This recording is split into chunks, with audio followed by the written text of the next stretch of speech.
Bonjour à tous, c'est un test du micro de la salle W.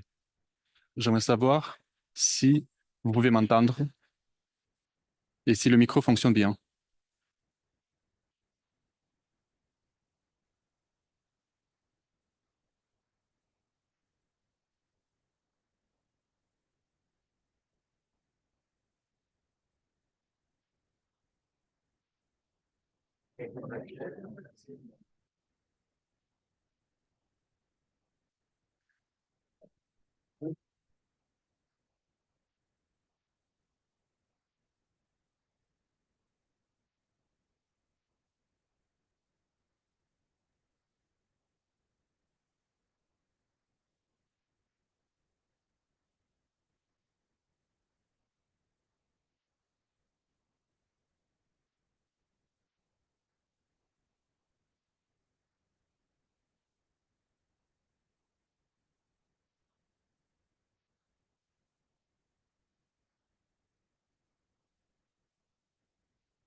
Okay, I think we're ready to start. I would like to thank all of you for being here.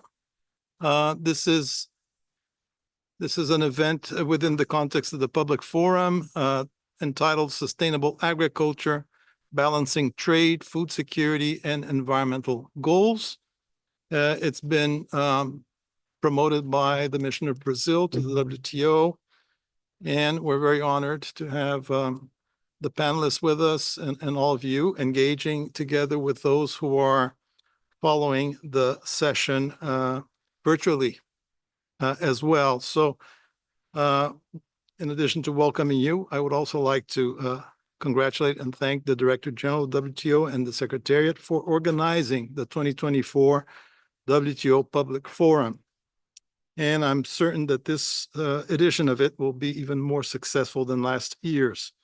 I see more and more participation in these public forum weeks. So it's good to see so much engagement. I hope this brings a little bit of encouragement for member states to also further engage in real negotiations, especially in agriculture. So that has been, as you know, a bit of a challenge within this institution for many years. So a little introduction in the face of global challenges such as climate change and food security. We understand that it is vital to embed sustainable practice into agriculture production, and therefore into agricultural products that are traded on a daily basis and that reach households around the world. So this is how the agricultural sector will contribute to this year's public forum motto of better trade for a better world. Brazil believes the WTO is an important forum to advance international coordination, including through rulemaking on many issues related to sustainable agriculture, production, and trade. A re-globalization, there's a bit of a controversy as to whether we are re-globalizing or not, but in any case, it's a word that was used in previous public forum sessions by the Director General. So a re-globalization in the agricultural sector under these lenses will help revert the economic slowdown witnessed in several countries and regions and strengthen their food security. Food security is a concept that has grown within the WTO over the last years. When I used to deal with Uruguay round issues, we would not hear much about food security. Today, when you touch upon agricultural negotiations, it's all about food security. Most countries will try to focus their position on the grounds of food security. So it's become a huge argument. We are proposing that not just food security, but also sustainability be incorporated into the debate. And I think they are correlated in many ways, because if agriculture practices are not sustainable for the future, there will be no food security for anyone. So that's one of the key elements we're trying to bring forward. So the session will explore how trade and sustainability in agriculture can be mutually supportive. Our panelists today will address challenges related to trade measures guided by environmental goals. Not all of them are necessarily effective. Not all of them are necessarily fair. We will also debate opportunities for the improvement of the multilateral trading system and the WTO's synergies with other international organizations. We hope we can provide insights for policy makers and negotiators to design policies and rules that promote sustainable development and resilience in agriculture, maximizing the benefits of trade. I welcome and thank the presence of our distinguished panelists today, whom I have the honor of introducing in alphabetical order. We have Alexandre Moraes do Amaral to my left, representative of the Brazilian Ministry of Agriculture and Livestock. He's currently in charge of international negotiations precisely on sustainable agriculture. So it's the right person at the right event. I also have to my left, immediate left, Chantaline Carpentier. She's head of Trade, Environment, and Climate Change branch at UNCTAD. they wrote here trade and development, but for me, it's still the UN Conference on Trade and Development. I have not bought the rebranding business. I remain to be convinced, but it's a pleasure to have you here. Hi. So she was just speaking that last time she went to Brazil, it was for Rio +20, so in 2012. And I think she's going back there soon because of G20 sessions on social inclusion.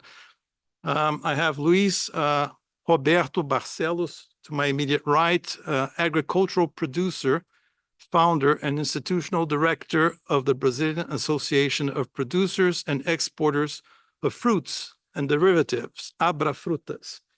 So also a very opportune presence because among the different ideas that we are trying to work on for sort of finding a way through the quagmire of this agriculture, impossible agriculture convergence at the WTO is perhaps to consider this trying a particular sector and see if we can move forward on a sector such as fruits, for example. So the possibility of a sectoral negotiation on fruits perhaps may be something we can, a new idea we can try and work on and see if there's a little bit more convergence on something like that. Then we have Minister Counselor of the DPR of Argentina, Josefina Bung, who's been here for quite a while, quite an expert on WTO issues. She's the Deputy Permanent Representative of Argentina mission to the WTO. So thank you for being with us. And also the representative of another agricultural powerhouse from our region. And Stan Phillips, also thank you for coming, Minister Counselor for Agriculture Affairs of the U.S. mission to the WTO. And we have had, with many countries, in spite of all the difficulties, to find an agreement that would allow us to move forward on effective negotiations to further liberalize the agricultural sector. We have been able to build bridges with many important countries, with the EU, the US, with China. It's been, in fact, possible to find a minimum common denominator among these countries that have not always have the same vision, but that have the possibility. We have found a sort of a common denominator that would allow us to move forward. We still haven't gotten the full membership on this on board yet, so I'm still hopeful. We now move to the first round of questions. So we're going to have 2 rounds of questions if time allows us to have that. And we start with Chantaline Carpentier. So I mentioned in my introduction that WTO is, in our view, an appropriate forum to deal with sustainable agriculture, but it's not the only one. And it would benefit from closer dialogue and coordination with other international organizations, UNCTAD, for example. So I would like to ask you, in your work, how could you or are you incorporating the idea of sustainable agriculture in the UNCTAD agenda, and how you could also contribute to the WTO discussions on this? Thank you so much, Ambassador Patriota. And indeed, it's a pleasure for me to be here because not only was I there in 2012 for the Rio +20, but I started my career in the Brazilian Amazon in Acre, but I'm not going to say which year. So thank you. It's a pleasure to be here. So to answer your question, Ambassador, so UNCTAD helped developing countries to capture and upscale business opportunities in the increasing areas of the transition to decarbonization and sustainable development, including in sustainable agriculture, in non-plastic substitute, critical minerals for the renewable energy, green and blue economy, as well as sustainable export. So for instances, and I'll give you 2 examples, and there's many more, but the 2 more appropriate one are the National Green Export Strategy that we've been doing over the last 10 years. Where we basically help through a comparative analysis of comparative advantages of countries, we've helped prioritize high potential green export value chain from developing countries and help them formulate national and regional green export strategies from their economy. So over the past 10 years, as I said, we did 30 countries. The last 5 years, we've done 20 in Africa with our colleague from the Economic Commission from Africa in the context of greening the ACFTA. So, and of course, and this has been done with support from the Development Account, which is an account within the UN that helps pilot project like this with the European Union funding, Islamic Development Bank, and Danida. So various source of funding, still not enough because there's way more demand from countries than we have. And because of the weight of the agricultural and forestry sector in developing countries, many of these green export baskets come from the agri-food sector, such as cacao, date, fish, vegetable oil, fats, processed fruit and products, from our colleague, and others as well. And we're now integrating the 10 years of knowledge accumulated doing these national green export strategy within the guidelines that we're preparing for countries that are updating their nationally determined contribution to better integrate trade and investment measures into their NDCs, first as a diversification, social inclusion, and economic growth, but also as a domestic resource, am I going to say it? Domestic resource mobilization. That's the word I was looking for. And because we did a review last year of NDCs of developing countries, and very few of them actually use trade and investment measure, including in agriculture, in ocean economy, and others. So this is something that we're doing now. One collectively with my colleague in the back of the room that some of you know, Amelia. So we're bringing the trade and investment division together to really have an integrated approach. We're also integrating this work within the Big Fit, the Baku initiative for climate finance, investment, and trade initiative that will be launched at COP29. There's a session on Friday afternoon here where the COP presidency will be presenting, where we will bring also all these things together. And there's other opportunities, of course, in the food processing industry, the garment industry, leather, and others. But let me move on to the second example, which is, and your colleagues and I have been discussing this, which is our biotrade work. We've been doing biotrade work for 25 years at UNCTAD, way before it was popular, because we do see the value in sustainable use of biodiversity to diversify the economy, especially in remote region, as an incentive to protect biodiversity and create sustainable livelihood.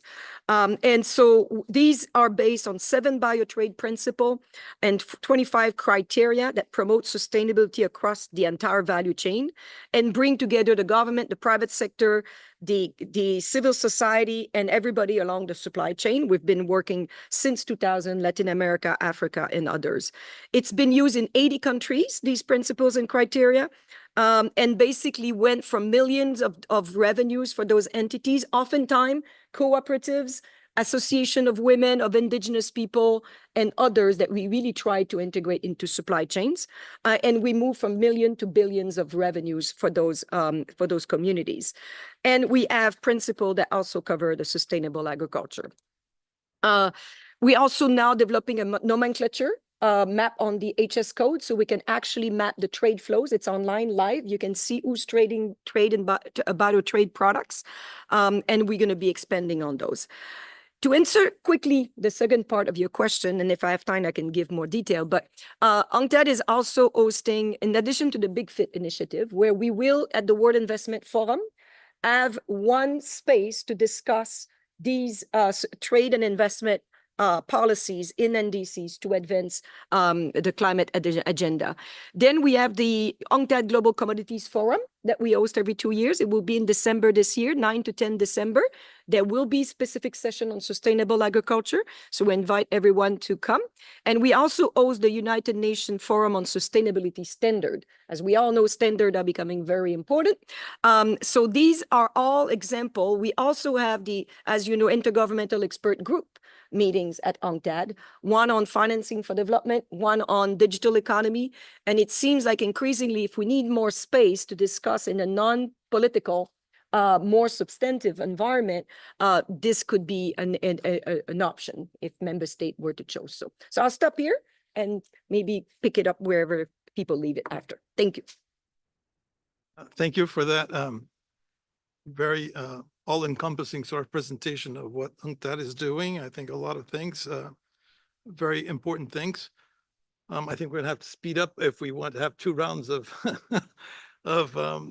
interventions. We may not be able to do that, but I would like to invite now Josefina Bunge to present Argentina's perspective. I met your foreign minister, in fact, quickly during the last January Davos session, and we had a brief conversation about our joint efforts to get agriculture negotiations to move forward agriculture in WTO. And she mentioned briefly how Argentina also has a very sustainable agriculture. So I would like for you to speak a little bit about that and your views on how we can break the deadlock in WTO. In two parts. So thank you. Thank you, Ambassador, and thank you for giving me this opportunity to present Argentina's perspective. Bear with me because I had prepared in Spanish, but I will change mindset to English.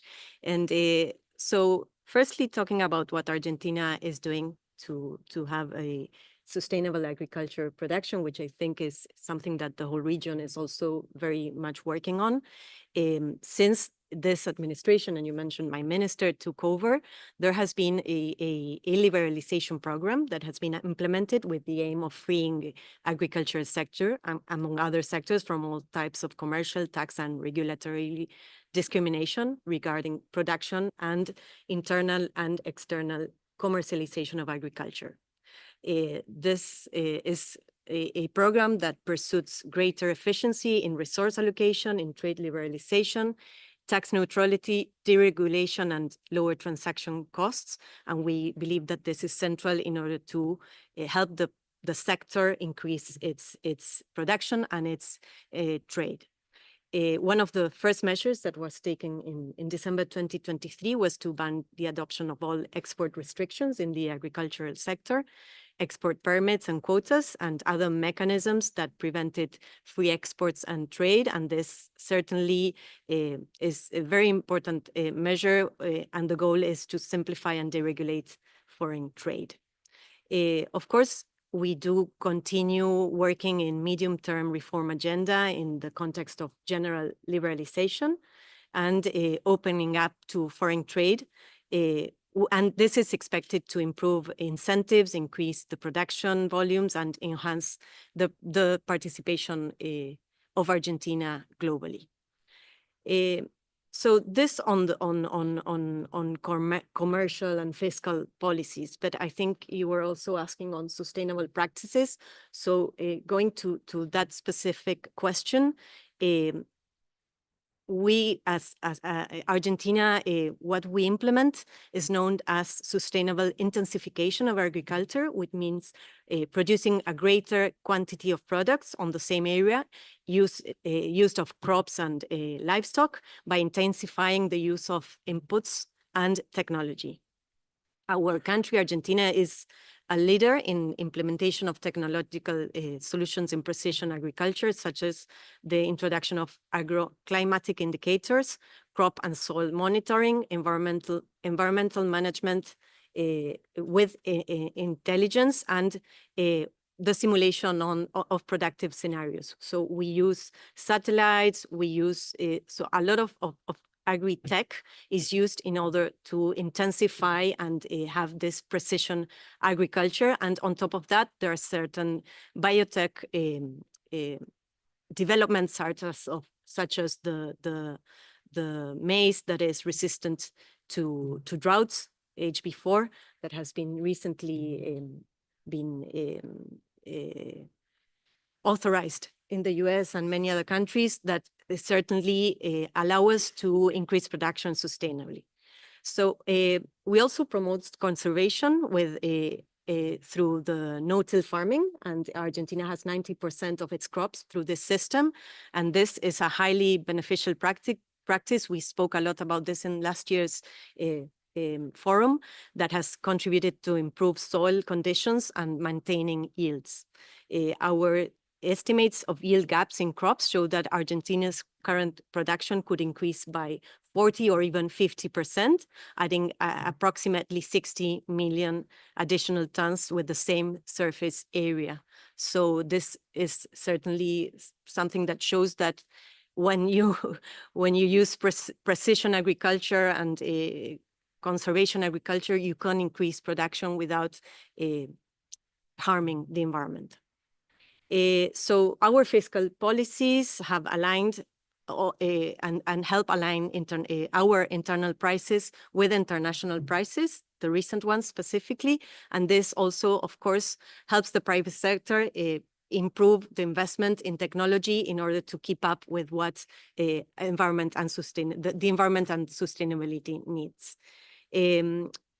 Finally, and I finished so that others can speak, I think it is important to mention that there is sometimes a bit of confusion, and agriculture is not the determining factor in climate change. And these recent studies do support this, and this has been proved with studies from the last 30 years. But even though it's not the determining factor, of course, the region and Argentina are making a lot of efforts in order to contribute to the mitigation of climate change and adaptation. And in this regard, I would like to mention that in March this year, the Southern Agriculture Council, El Consejo, El CAS, from Latin America, emitted a declaration where the Latin American countries, the member countries of CAS, have decided to collaborate in order to work to have more precise estimations of greenhouse emissions in agriculture. And here I think I will finish, and I can answer later the other question.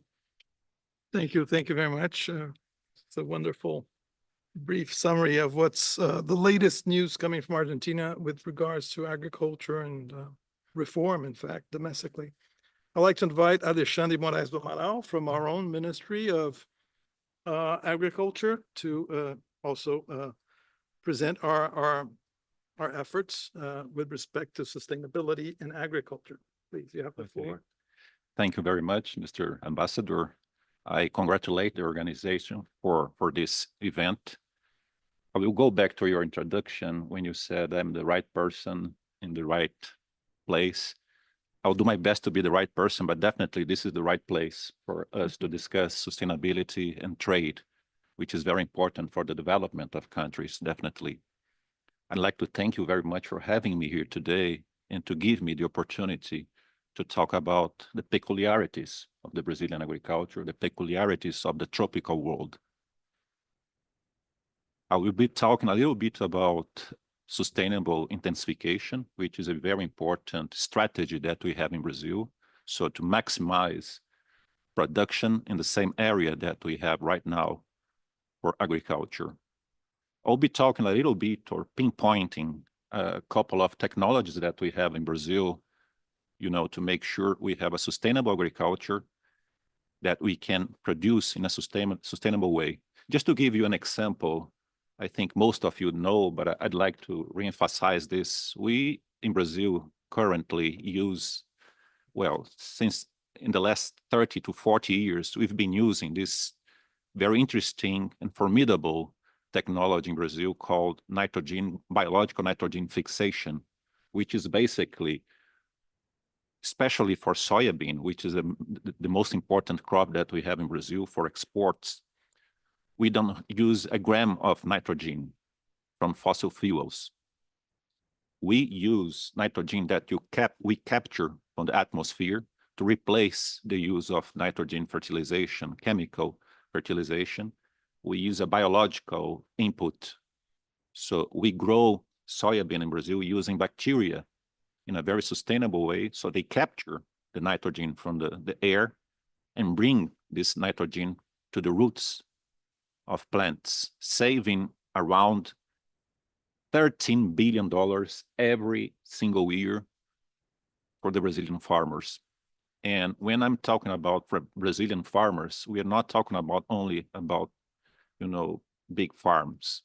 But just to give you an example, and I really believe we should memorize this number, 50% of all farmers in Brazil, 50%, are smaller than 10 hectares. 77% of all farmers in Brazil are small farmers, family farmers, 77%. And you're talking about millions of farms. I'll be talking also a little bit about this technology that we've been using a lot in Brazil, and it covers millions of hectares in the country, which is the integration of crop, livestock, and forests in Brazil. And we benefit a lot, growers benefit a lot. of that technology when we combine in the same area, also in the sustainable intensification fashion. So we use the same area for these three activities: grains production, meat and milk production, and also timber. And it's a way of keeping farmers with this continuous activity in a very sustainable way for, production. And it's very interesting also because it impacts a lot biodiversity, the rotation of crops, also the water saving technologies, because, when we keep this kind of system, I'm not coming to details, but I really recommend you to search, this technology on the internet, the integration of crop, livestock, and forest. And it's over 12 million hectares in Brazil nowadays. I can also mention, and they are not separate technologies, they can be used together, all together, the no-till system that we also covered millions of hectares in Brazil to preserve, not mobilizing the soil, to prepare the soil for crops.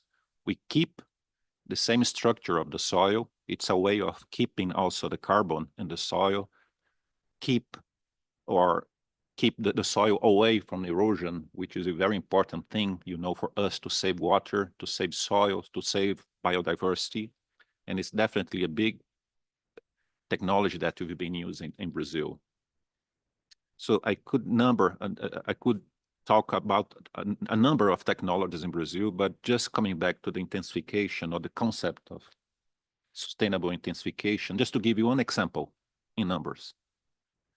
You know that Brazil is one of the major cotton producers in the world. In the last 40 years, we have reduced the area of cotton production in Brazil in half, but we have tripled the production of cotton in Brazil, just using those kind of technologies. Sustainable intensification, but with no-till system, integration of crop, livestock, and forest. Also the pest management, which is a very modern way of preserving as well the biodiversity, and so on. I could describe a number of technologies, but I will stop here and give the space for the other colleagues. Thank you. Thank you very much, Alexandre. You're giving us a flavor of how technology developed throughout the years to intensify production in Brazil and in Argentina and elsewhere in our region.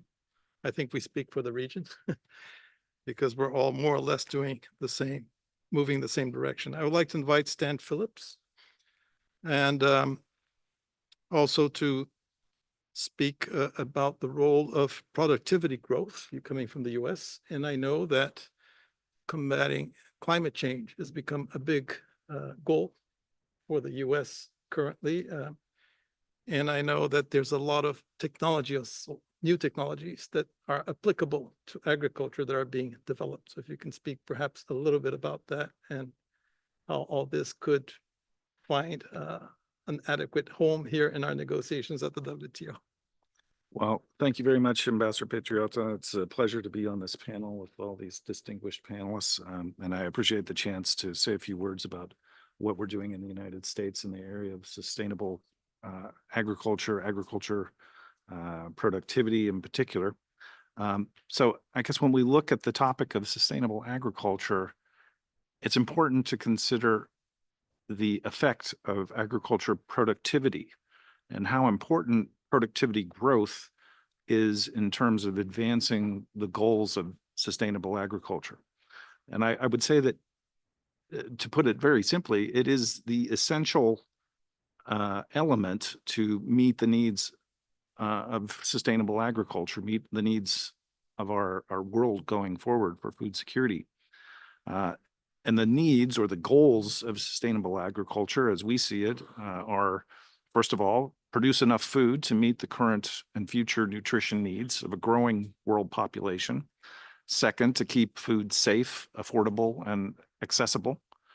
Third, to ensure decent livelihoods for farmers, farm workers, and others engaged in farming. Fourth, to conserve natural resources in the face of ever tightening natural resource constraints due to climate change, among other things. And fifth, adapt to and mitigate the effects of climate change. Those are all goals of sustainable agriculture. And as I say, improving agriculture productivity growth is the essential element. In fact, it is one of the only ways to meet all of those goals simultaneously. Agriculture productivity growth remains one of the most powerful engines of economic growth, poverty alleviation, and improved food and nutritional security. According to a 2019 World Bank report, 2/3 of the global extreme poor earn their livelihoods in farming, and productivity growth in agriculture has the largest impact of any sector on poverty reduction. So agriculture productivity growth, it's also a very powerful engine for resource conservation, climate change adaptation, and mitigation. And this is a conclusion that's reflected in a wide range of academic studies. For example, one in particular that's notable is in 2019, the World Resources Institute produced a study where the authors found that if today's levels of production efficiency were to remain constant through 2050, then feeding the planet would entail clearing most of the world's remaining forests, also wiping out thousands of species, and releasing enough greenhouse gas emissions to exceed the warming targets enshrined in the Paris Agreement. Even if emissions from all other human activities were entirely eliminated. So that's a stark challenge that we all face. And in addition to that, I would just note that there's another study produced by the OECD FAO that says to achieve the zero hunger target while keeping agriculture emissions on track to meet the Paris Agreement targets, average global agriculture productivity would have to increase by 28% over the next decade.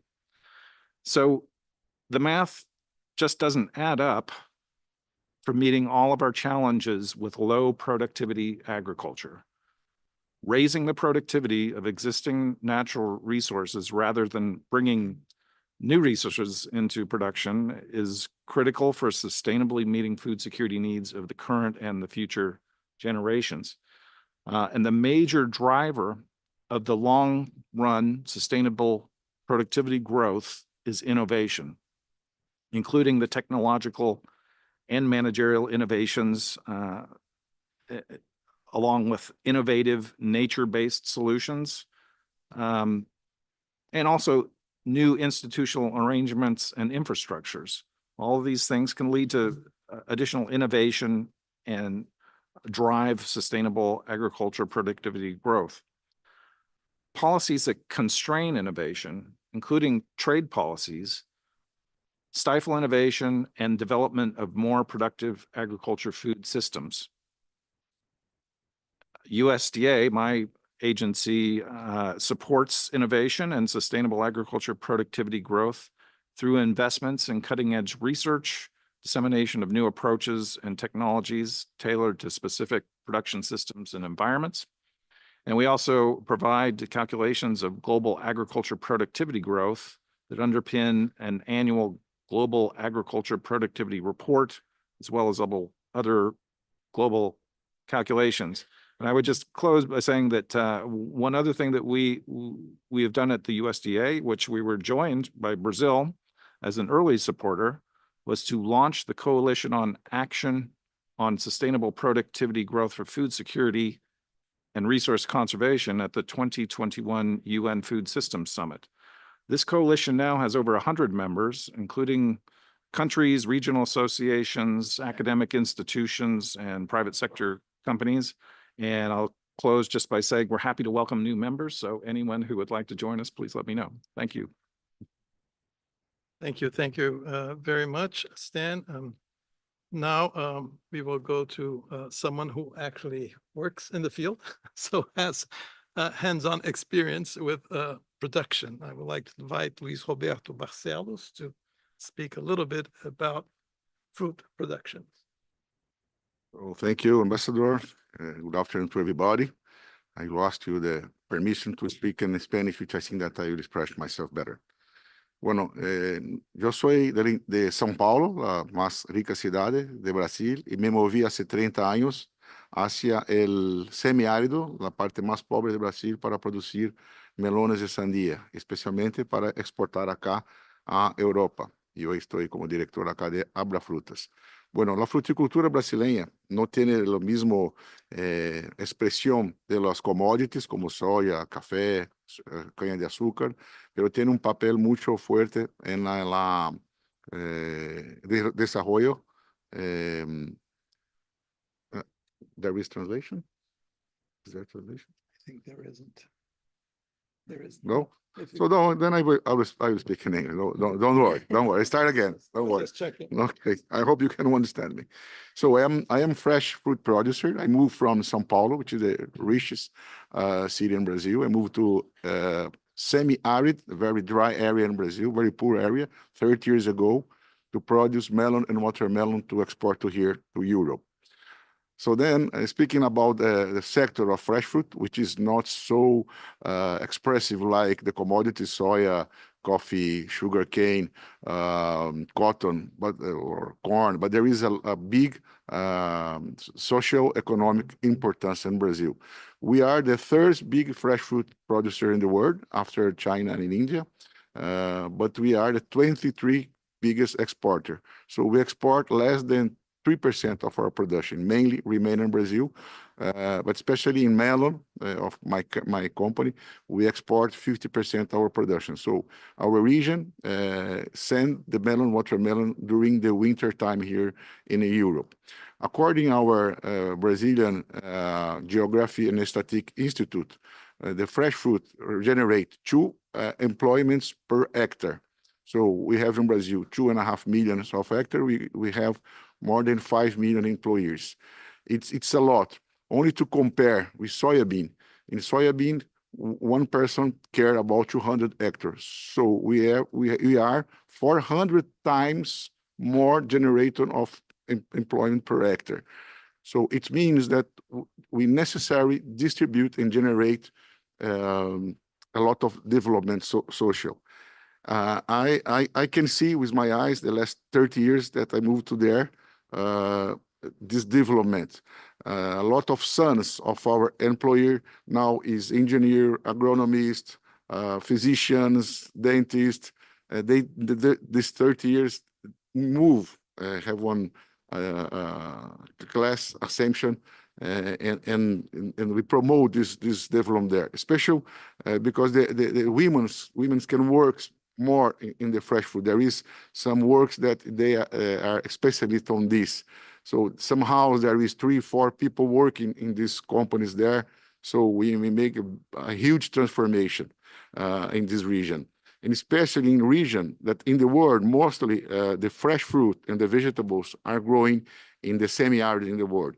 So it's good because it's a good way, good tool to develop that region, which must to do this development in Brazil. And since that the conditions to grow in that kind of weather, we must to have a lot of technology like drip irrigation, localization irrigation, biologic products to use to control maybe sometimes is macroorganisms like insects, predators, or micro like bacteria and fungus. We are using a lot of times in spite to use the chemicals, and it's cheaper and more effective than the chemical.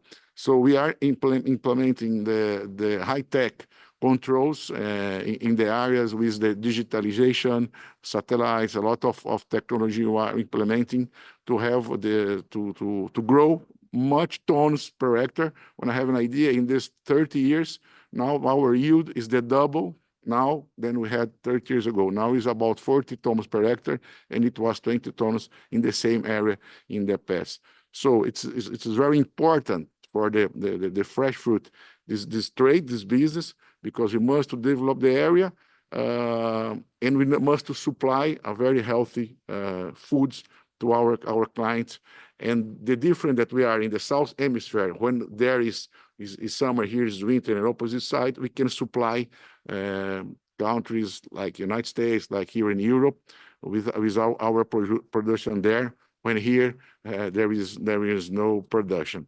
So this forum like this is very important, because we must have this trade as a tool to reduce the poverty in a lot of countries in the world, but especially the region that is dry, the semi-arid, using a lot of sustainable agriculture. Thank you. Thank you. I'll make a couple of comments, and I think instead of the second round of interventions, I would open for some questions. I think may be useful to benefit from the expertise from the panelists.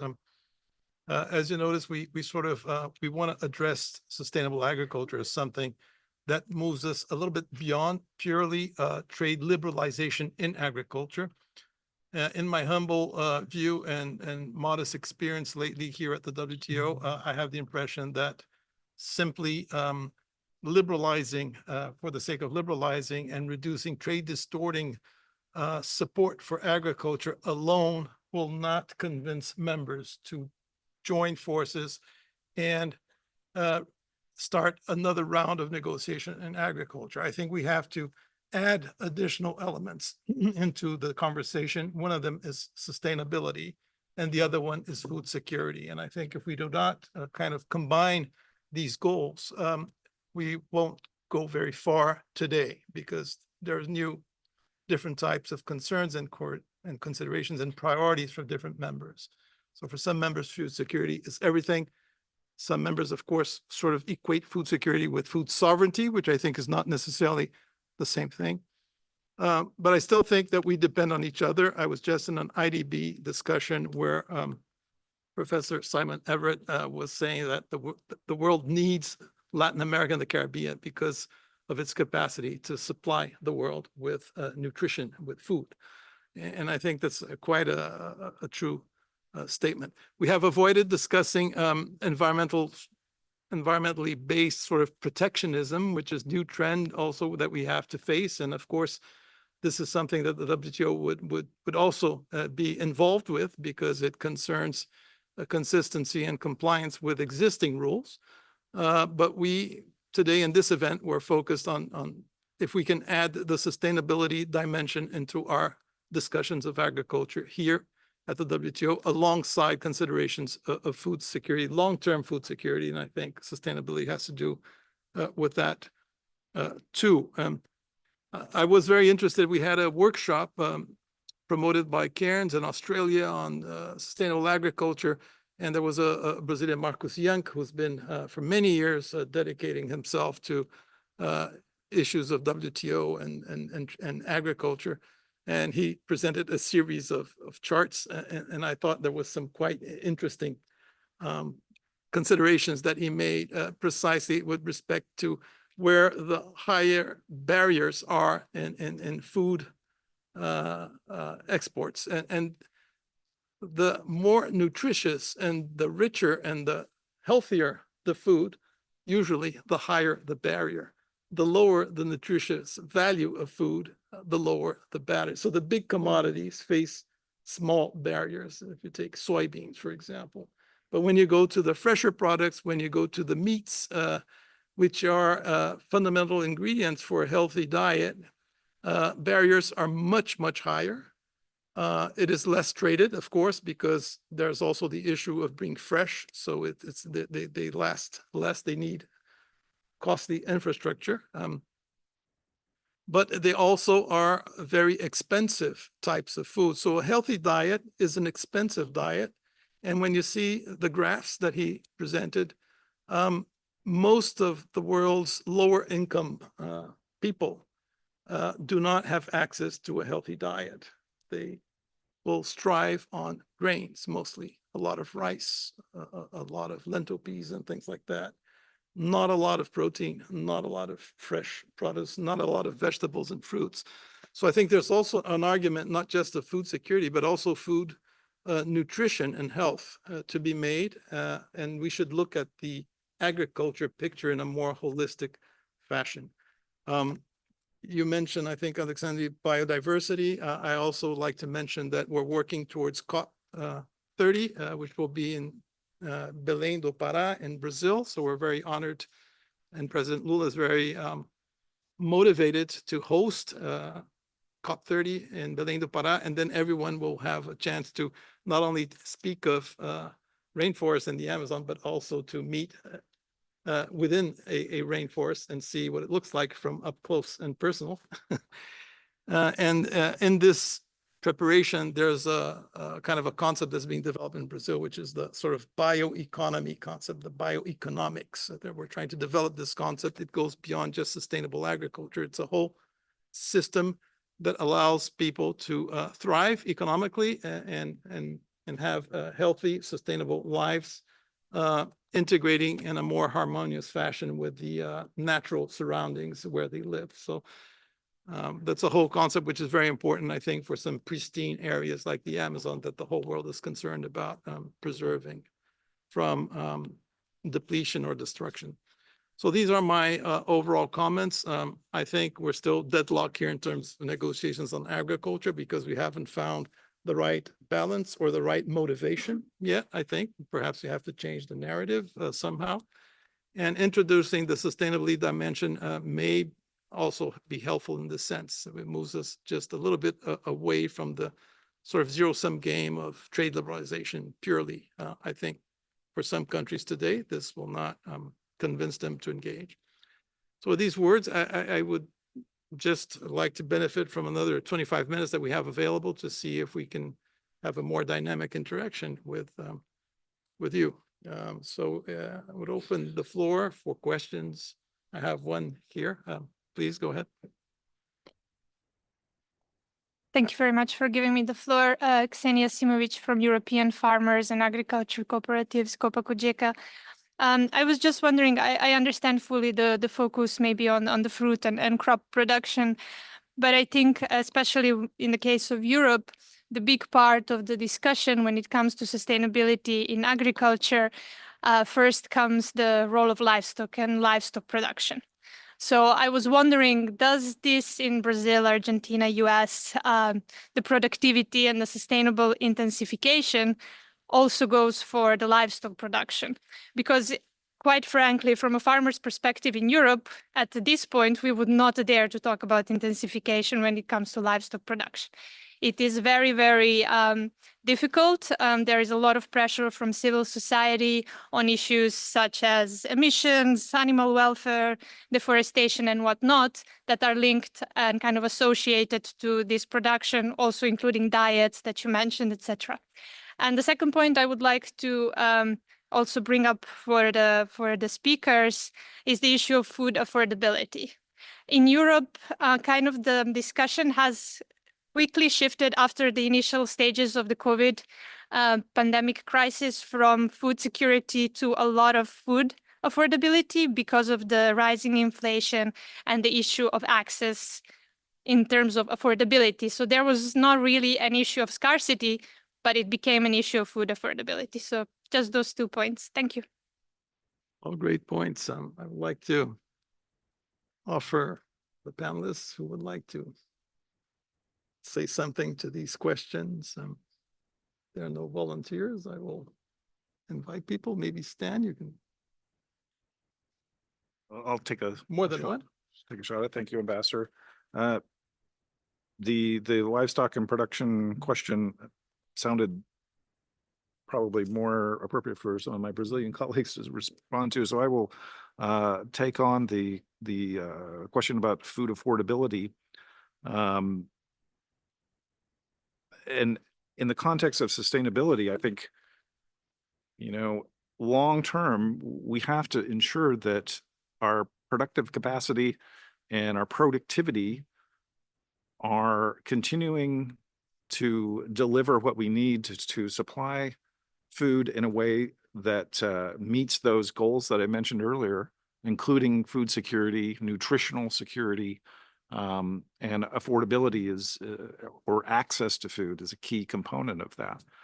I would say that as we build a new approach to improve sustainability of agriculture, there needs to be an element to incentivize production.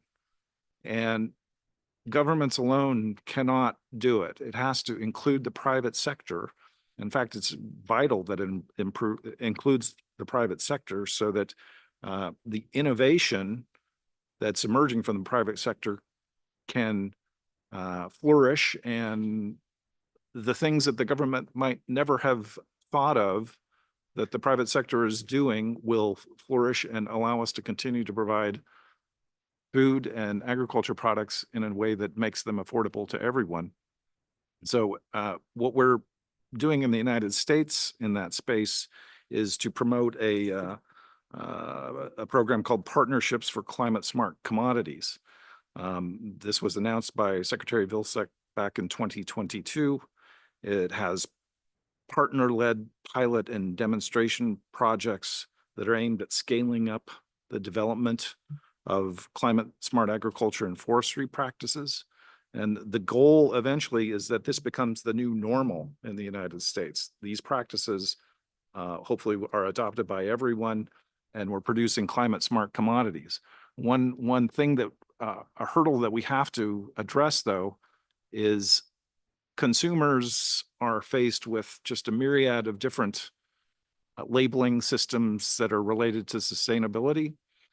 And you could imagine a situation where they lose confidence in those labeling systems. So one thing that the government can do, governments around the world can do, is to lend credibility to a way of measuring the impact of climate smart agriculture practices, to ensure that they're actually delivering what we want to ensure that we're selecting the best practices in the long term to deliver food security and affordability. And so that our climate smart agriculture program in the United States is intended to do that and build or harness the power of markets to deliver those goals. It's already affecting around 60,000 farmers in the United States. And when I say expand markets, I don't mean just in the United States, but we see it as opening our market to producers who deliver those climate smart agriculture products from anywhere.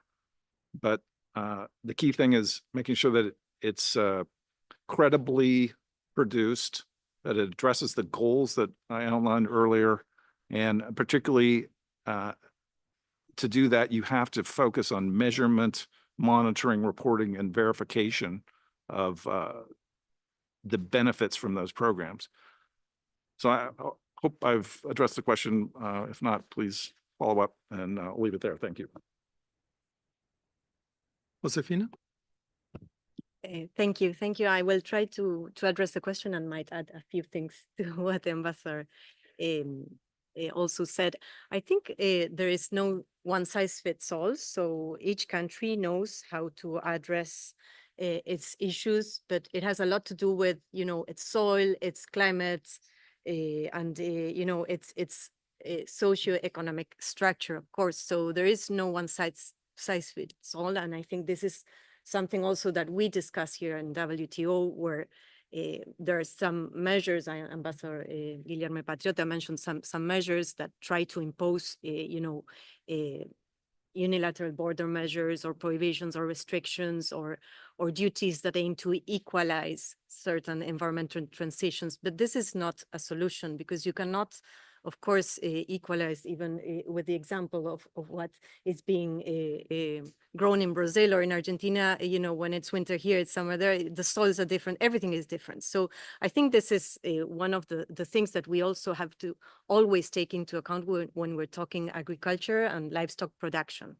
As to livestock production and your specific question, I think, of course, I think in the region, we are switching towards expansion and expansion of the area that is occupied by livestock. And this, of course, has to do with our commitments to reduce emissions of greenhouse gases. And it has to be. And there are also a lot of innovative solutions as to, for example, livestock grazing in forest. There are certifications that are ongoing, and in Argentina, in the north, there are there are new certifications that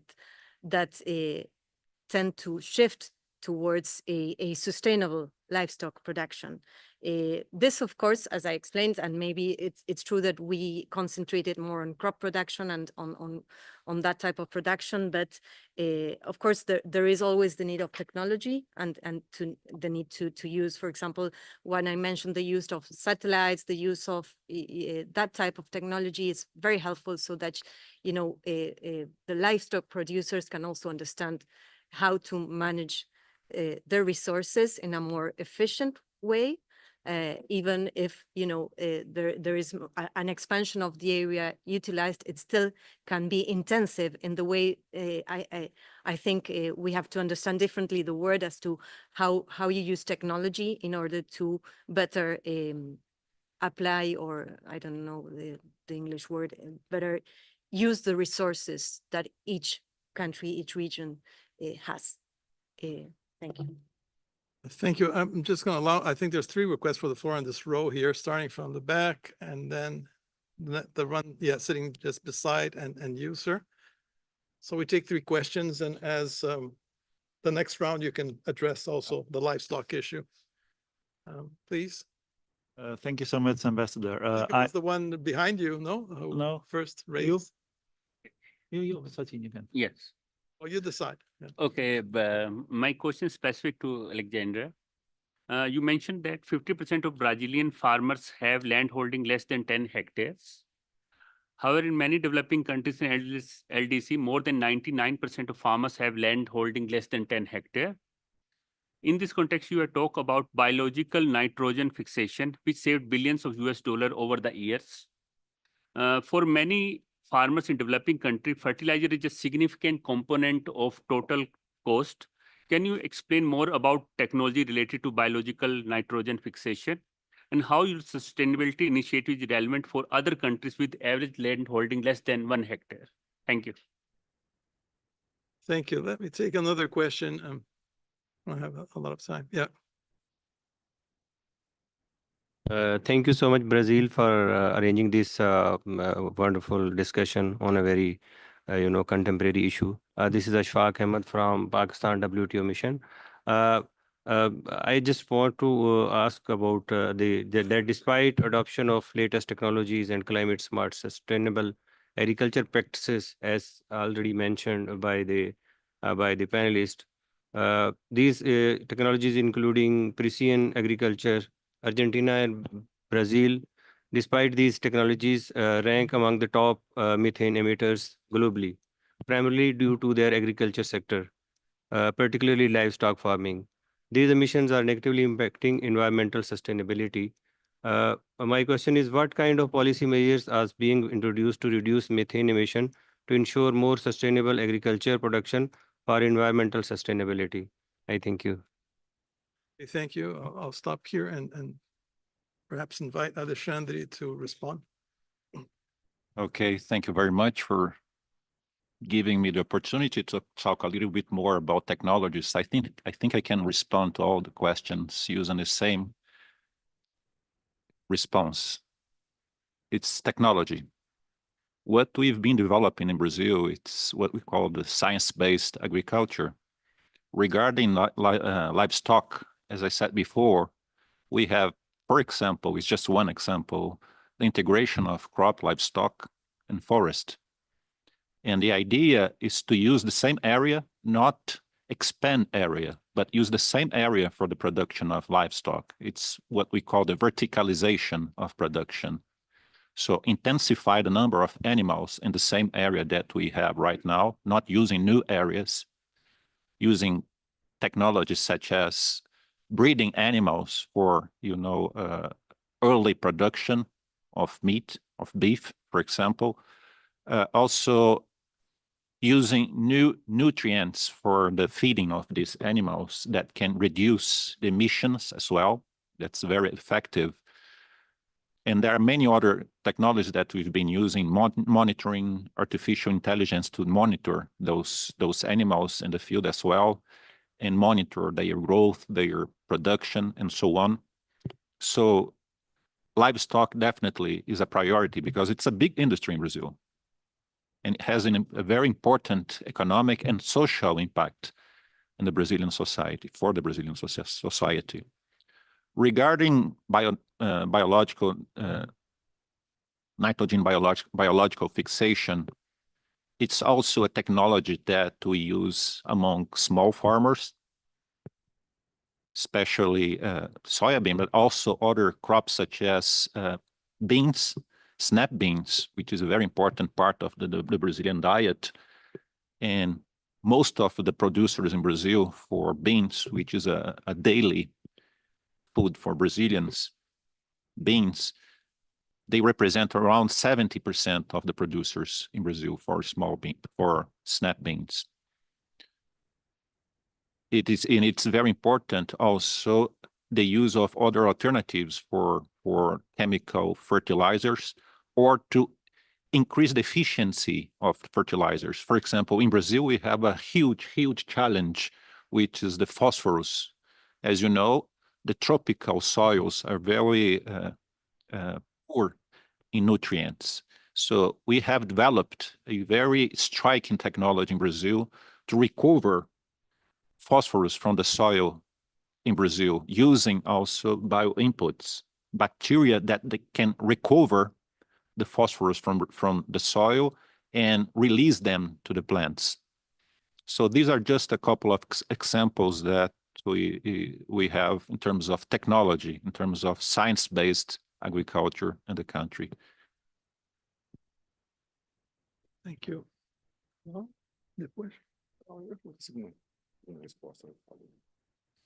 Okay, I think there's you, sir. Go ahead, and another question in the back. Thank you for this opportunity. I'm a private business operator in the food logistics supply chain business. I know that you are talking about food security.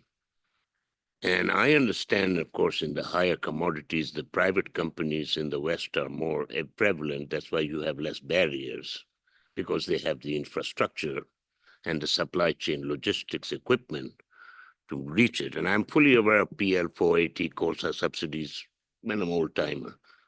Now, the question here is, sir, we have a problem in valuation of our existing infrastructure.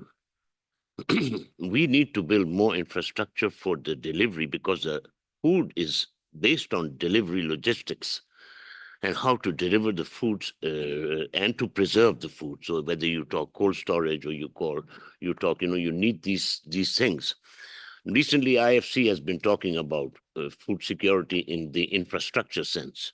But what we are looking for, sir, is a financial solution, because as 3PL operators, we have to make sure we remain competitive, yet we give the provenance of the cargo to the government, because on the one side, the government is collecting the tax. On the other side, I have to make it cheaper for my client to be able to operate, because I am not the owner of the cargo. I am only a supply chain component. So in this regard, the valuation system by the international accounting firms is disaffecting our ability to increase our equity in our business. And we have time and again called for them to please re-examine the issue of replacement cost accounting. This is called replacement, because this infrastructure will now cost you much more, especially after COVID. You just cannot, the price of cement and of course devaluation. These are not reflected on our balance sheets as equity. And we want this to come into equity, not capital reserve. This is one question. So the second question is that recently, a lot of these European companies are coming and they're talking about biogas. Now, biogas, sir, in our country, a poor farmer is using the extraction, from the cow to fertilize. But now they want to use this for making buses and energy. What is your position on that? Because we find, because nitrogen fertilizer is very expensive. So we have very basic in the mountains and the hills, very basic and they use the fertilizer is the excrement of the animals. What is your position on that? Thank you. So about the logistic, you were right. Especially one example of fresh fruit, which have a shelf life very short, different from the commodities, normally 30 days, 40 days. So we need to have a very good service, especially of the vessels. And now it's becoming very expensive and it's delayed in so much sometimes because we have the program weekly to supply the supermarket here in Europe. And sometimes the vessel didn't come to pick up the fruit in 1 week, and the other week you have the double of the amount, but the client will not eat 2 melons in 1 week because he didn't find the week before. So it's a problem. So it's a right. We must to take care about this, especially to fresh fruit. So we must to invest more in this. Today there is a big concentration in terms of ship companies, but inland Europe have a good infrastructure. But an example, if you want to export to India or China and other countries, there is a big problem to arrive with our fruit to interior of those countries. So you are right on this concern. So the other thing about the excrement of the cattle, normally in Brazil, we are using a lot of compostage to apply in the soil. In the past, we apply chemicals in the soil, but recently we are using a lot of biologic raw materials. And normally, in our case, one example, the melon that there is no value, commercial value, we gave to the cattle, and then we use the cattle menu to do our compostage because we use a lot of we use about 1 kilo per plant per hectare, and we grow 15,000 plants per hectare. So it's a huge amount, but we are using all of in a compostation, and time by time it's becoming a reality to Brazil. But some products, especially porks, meat, pork raising, they are using to produce the energy. But as you know, in Brazil, we have other sources of the energy like sun and wind. So then you are using this more to bring better benefit to the soil. In other words, it should not be used for transport, right? Yeah, not transported. Thank you. I think the person with the white shirt there in the back. Yeah, thank you, Ambassador. So I am Peter Lunebock. I'm a senior program officer at the South Center here in Geneva. I think this whole discussion of sustainable agriculture is actually very pertinent and very interesting, and I think it's a very good initiative. Of course, the question is we don't know where it will end or where it will, but I think it's a good start. If you think about sustainability, and I mean, one element of sustainability is CO2 emissions, right? I mean, there are so many dimensions of sustainability. I mean, if you talk about agriculture, I think fertilizer would be one of these issues because it's like 5% of global greenhouse gas emissions is fertilizer production and application in different greenhouse gases. At the same time, we need fertilizers for food security. So I think we can see clearly there is a tension between mitigating CO2 emissions and food security.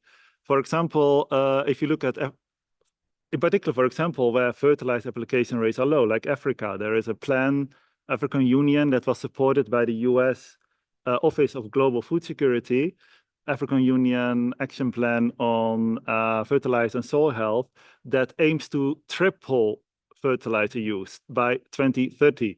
Well, if you do the calculations, that means that Africa, on that account, if all the fertilizer would be produced by Africa, would increase its total CO2 emissions by 40%. Only Africa. That is 25 times Kenya now. So there's clearly a tension between sustainability and because if we want to have food security, we do at business as usual, we triple the fertilizer use in Africa, for example, it means we have 25 times Kenyan annual emissions yearly, you know? So the question then is, should we do something about it? If so, what? And what is actually the role of WTO here? I mean, it's good to have science-based discussions, but of course we are here also in a platform on talking about trade policy. So the first is the question: should we discuss this? And if yes, what could be possible pathways of possible trade policies? Maybe that. Thank you. I think it's the last opportunity because the time is ending, but I have Maria here who has asked for the floor. So we'll combine your question with the last question. Thank you, Ambassador. Maria Donner, WTO Secretariat. Actually, I picked few elements of the different lectures. Ambassador, you mentioned the difficulty of reaching any kind of compromise on agriculture negotiations. You also mentioned the possibility of going for sectoral negotiations like fruits. You also mentioned, many of you mentioned, the possibility of or the need for a holistic approach to agriculture. And I also heard about cairns. So without, of course, asking anyone to disclose any kind of. And I also heard capture of nitrogen from atmosphere. I also heard sustainable agriculture. I also heard bioeconomy.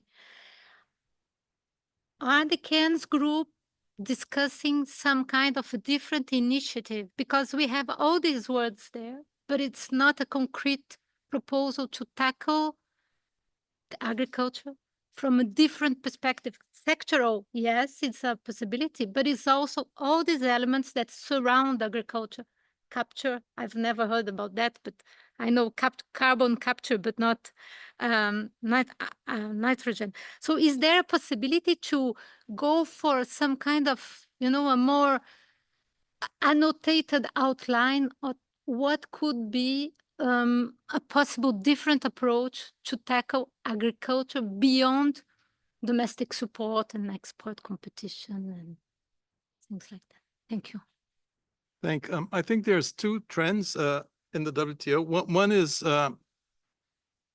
trying to get an agreement to resume negotiations in accordance with the existing mandates. There's one mandate coming from the agreement on agriculture itself, Article 20. There are also ministerial mandates related with cotton, PSH, and so on and so forth. So these are more the kind of traditional WTO trade liberalization, distortion, eliminations, things like that. On another track, there's a tentative effort to sort of introduce a new dimension to these discussions for the future. And this is the sustainability dimension. So it's a separate initiative, the same way some members have tried to introduce a discussion, for example, on industrial policy or industrial subsidies, which is kind of also sustainability related discussion. And some other group of members have tried to introduce a discussion, a more profound discussion on policy space for development, mainly developing countries.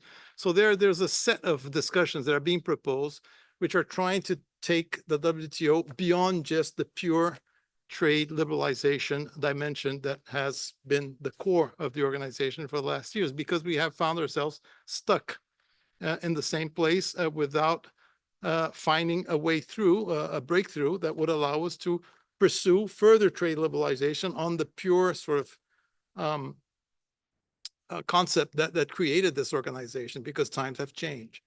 So if you don't introduce this sort of environmental sustainability dimension, the food security dimension, you lose the attention of many members. You don't get an agreement here anymore. So we're trying to adjust to the times.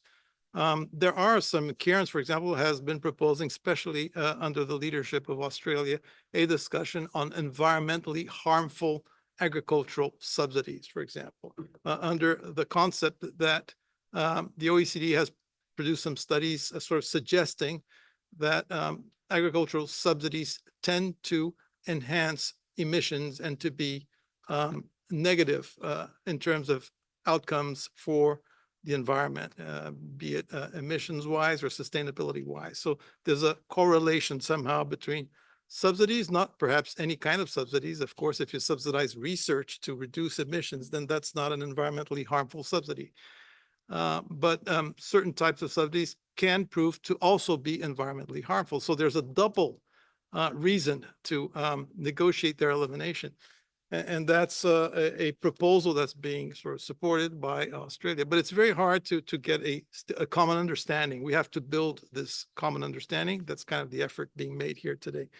I'd like to ask for final round of comments, maybe if the panelists would like to say some final words. We are about to end.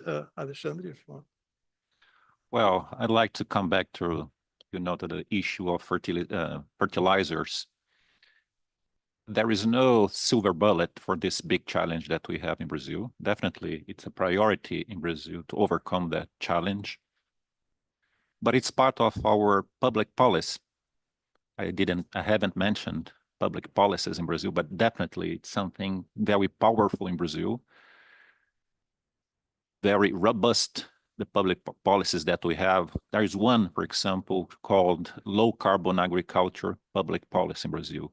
And there we have all these technologies that the government fosters, growers to adopt them. The ones that I mentioned to you, also biogas is part of the public policy. But definitely we've been working on alternatives, in technologies for implementing technologies that we can reduce our dependency on imports of fertilizers. And the whole idea of sustainable intensification is there. We have to produce more, but with less fertilizers, using technologies that I have mentioned to you, technologies that, as we speak, we are developing in Brazil to improve the efficiency of those inputs. And the last thing that I'd like to mention, Mr. Ambassador, is about food security. We have to feed 10 billion people in 2050, and we do see agriculture as part of the solution for this big challenge that we have in front of us, ahead of us. So I'd like to thank you again for the opportunity. Thank you. Thank you. If I can count on your patience, we can have a last round of comments. Chantaline. Well, I spoke a lot at the beginning, so maybe I'll skip. Oh, you can continue to speak a lot if you want. I'll just say quickly that this was very interesting. And what seems to me, we have a crisis. We need to feed these 10 billion people. We have a lot of technologies. Brazil, India have the capacity to develop these technologies. Not all countries have the capacity. So it seems to me that South-South cooperation on R&D in sustainable agriculture would be important under the GSTP, for instances, sectoral agreement under South-South trade agreement and sectoral agreement could be as also another way to start leveraging a lot of countries on this. Thank you. Thank you very much, Chantaline. Please. So only to finalize, I would like to spend here the importance of the international trade as a tool to reduce the difference with the poverty in the poor countries as Brazil and other Argentina, other countries, India, and to tell that in the fresh fruit, we have a PRAG risk analysis that some countries are using this as a barrier. Sometimes it takes years and years and years to open one new market to export our fruit to one of this country.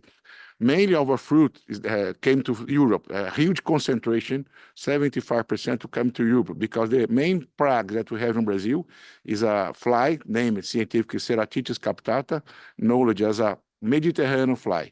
So this fly goes to Brazil more than 100 years ago, and then Europe could not block because they have this fly here. But other countries takes a lot of time and create this as a barrier to receive fruit from Brazil. So this is one point that we must work, and I would like to have a kind of preference, fast track to the poverty country, have the preference to analysis of this risk because it will accelerate and open more market, not to Brazil, but to all horticulture. The second is the duty. For example, we pay a lot of duty to arrive our fruit to here, even when they are not producing here.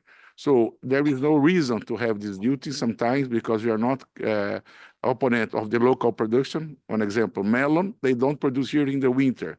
Must to have sun, hot. So they grow here in the winter, in the summer, but in the winter, there is no melon here, and we still pay duty to arrive here 10%. So it becomes the melon higher, expensive to local consumer, and don't bring no benefits. So and as to more and more WTO to work to do free trade agreement, as an example, European Community and Mercosur, to have more trade to the country. I think that is the way to reduce the poverty in the world. Thank you. Thank you. A comment I did not make about the fruit idea is that fruits, for example, has the advantage of that every country more or less produces fruits, fresh fruits. So it's fairly deconcentrated compared to other commodity type agricultural products, which are produced hugely concentrated in a few very large countries usually. So that's perhaps a more interesting idea for more members, let's say. Josefina? Yeah, I have a lot of things to say, but I will try to be short. First, we have talked about emissions here, and I want to emphasize, like I said in my first presentation, that there has been in the last 30 years a significant decrease in the greenhouse gas emissions portion, global portion of emissions by the agri-food sector. So I think this misconception needs to be clear.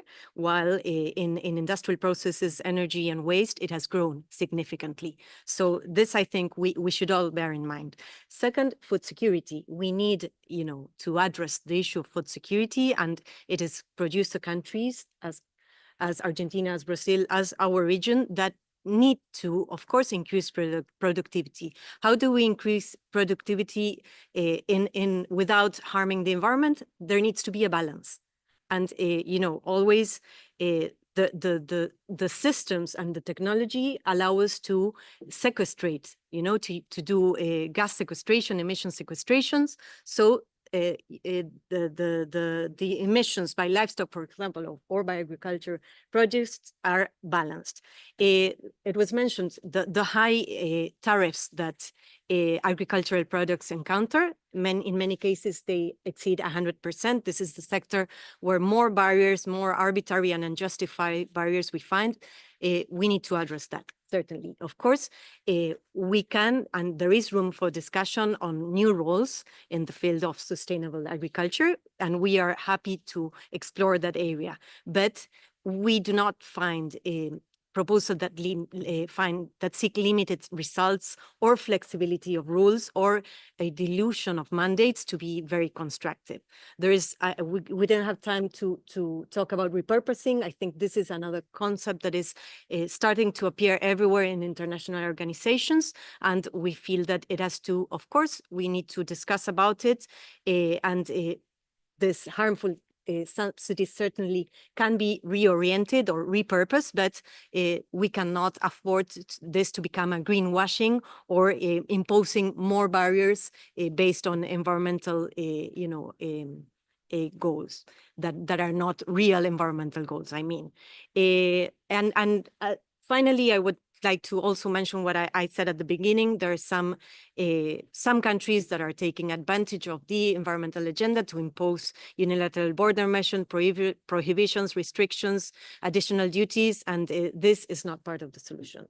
I think globally, we all need to find a solution to address environmental issues, food security issues, social problems. There is no one size fits all solutions for global problems, and we need coordinated solutions, and we have to do this here in WTO. I'll stop here. Thank you. I could have made that statement. But I'm here at the role as a moderator. So Stan, go ahead. Well, thank you, Ambassador. I'll be brief. I think I would summarize the discussion today that we've heard a lot of things are happening related to sustainable agriculture, not always in the framework of traditional domestic support, but I think there is a move to incentivize adoption of sustainable agriculture production techniques, whether it's in Africa or other places around the world. I think in the years to come, it will be important to be able to validate that those processes are indeed delivering the outcomes that we're looking for. All this is a very complicated proposition. It requires a lot of discussion and sharing of information, I think. So I appreciate the opportunity that you provided today to bring us together, and hope that in the future we have additional chances to discuss sustainable agriculture. Thank you. Well, I'd like to thank everybody for your engagement and interest and participation and staying with us through lunchtime. I haven't eaten yet, and I'm sure many of you haven't either. So thank you so much. I would like to thank the panelists and also the team, Brazilian team, for organizing this very productive session, in my view, very interesting. And just a reference for those who are not within the WTO system as such, we have circulated, there's a Brazil paper on sustainable agriculture that we have circulated in many different committees, including in the Committee on Agriculture and special session. The chair of the committee was sitting with us a while ago. I don't know if he's still here. I think he has left. It's the ambassador of Turkey. So we're still grappling with a way forward, but we, as large agricultural producers, we cannot relinquish the effort to find a way to move agriculture negotiations forward. So thank you all for your participation. And I hope you can support us in this discussion in a constructive manner. Thank you. Thank you.